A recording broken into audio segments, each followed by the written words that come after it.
Buonasera e ben ritrovati negli studi di Verona Network con un nuovo appuntamento con Verona Siamo Noi. Siamo in prossimità dell'inizio della 17ª edizione del Festival Internazionale dei Giochi in Strada, il Tocatì, e oggi ne parliamo assieme al presidente di Confartigianato Verona, Andrea Bissoli. Benvenuto. Grazie a voi, buonasera a tutti i vostri ascoltatori. Confartigianato Verona, l'associazione che rappresenta e tutela gli artigiani e la manifattura veronese, anche quest'anno rinnova la collaborazione con AGA, Associazione Giochi Antichi. Sì. Presidente, perché sposare un progetto come quello del Tocatì? Perché il Tocatì rappresenta un po' l'artigianalità dei giochi antichi, rappresenta la cultura, rappresenta la creatività.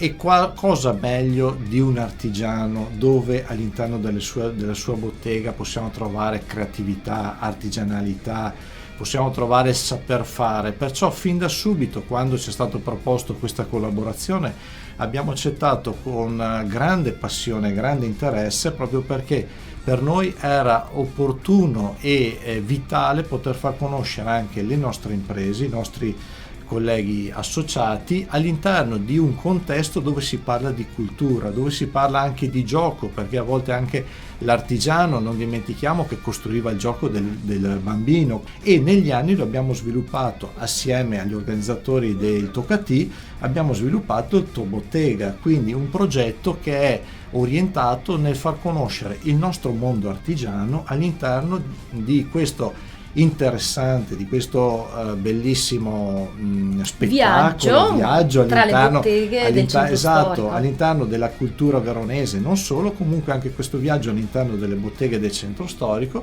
per cui il turista, il cittadino può immergersi nel mondo artigiano, può conoscere direttamente le lavorazioni fatte a mano, può lavorare, perché all'interno delle nostre botteghe ci sono anche dei laboratori creativi dove manualmente anche i bambini si possono cimentare in quei lavori artigiani e quindi provare materialmente cosa vuol dire per un'ora, 2 ore, un giorno essere artigiani. E ricordiamo che il progetto, questo splendido progetto, il Tobottega, si svolgerà durante tutti i 4 giorni del Tocatì, dal 12 al 15 settembre, quindi giovedì, venerdì, sabato e domenica gli artigiani terranno le loro botteghe aperte. Abbiamo voluto proprio dare questa opportunità, proprio perché ormai in questi giorni vediamo un grande afflusso di pubblico e quindi anche le nostre imprese, con un po' di sacrificio ma con tanta soddisfazione, vogliono essere aperti per ospitare tutti coloro che vorranno cimentarsi, come dicevo prima, ad essere artigiani per un po' di tempo e a capire cosa c'è dietro a un prodotto artigiano, perché noi diciamo sempre che comprare artigiano non costa di più, comprare artigiano si spende meglio, quindi il prodotto artigiano non è più costoso, è un prodotto di grande qualità.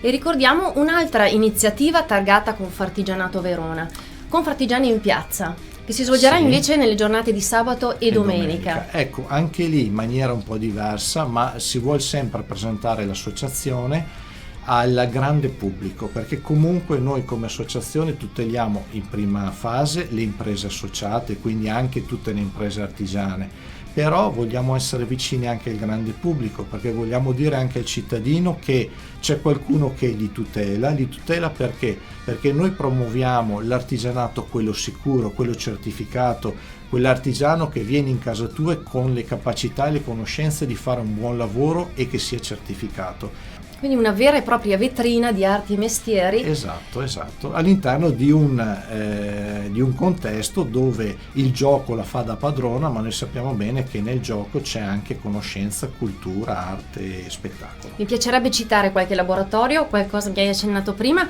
Troviamo laboratori sartoriali per la creazione di abiti per bambole. Esatto, la ceramica. Proprio perché vogliamo rendere anche semplice il nostro lavoro, che semplice non è, perché bisogna pensare che dietro a un laboratorio artigiano ci sono anni di studio, di cultura e di lavoro manuale, quindi in poche ore è difficile poter essere un bravo artigiano o un artista, però ci si può cimentare magari con qualcosa che è più semplice, più vicino soprattutto ai bambini, perché sono loro che noi vogliamo portare verso il mondo artigiano, ad appassionarsi magari a questo mondo che viene considerato troppo poco dalle nuove generazioni. Esatto, e quindi ecco, anche fare degli abiti per la bambola, per le bambole, oppure lavorare la ceramica in maniera semplice ma sicuramente di grande effetto, può aiutare anche questi ragazzi a capire che c'è un mondo diverso dallo smartphone o dal gioco elettronico, ecco. Ricordiamo poi dove trovarvi proprio concretamente durante il festival. Infatti. La mappa è molto chiara, la si può trovare durante il festival. Sì, durante il festival ci sarà la mappa di dove possono trovare sia la nostra location che le nostre imprese che hanno accettato di aprire le loro botteghe, inoltre e anche online sul sito di Confartigianato, online, che invitiamo anche a visitare perché è utile anche per i cittadini. Dicevo, ci sono alcune idee e soluzioni che possono aiutare anche i cittadini. Noi però vi aspettiamo in piazza giovedì, venerdì, sabato e domenica dal 12 al 15 settembre al grandioso Festival Internazionale dei Giochi in Strada, il Toccati di Verona. Vi aspettiamo. Buona serata.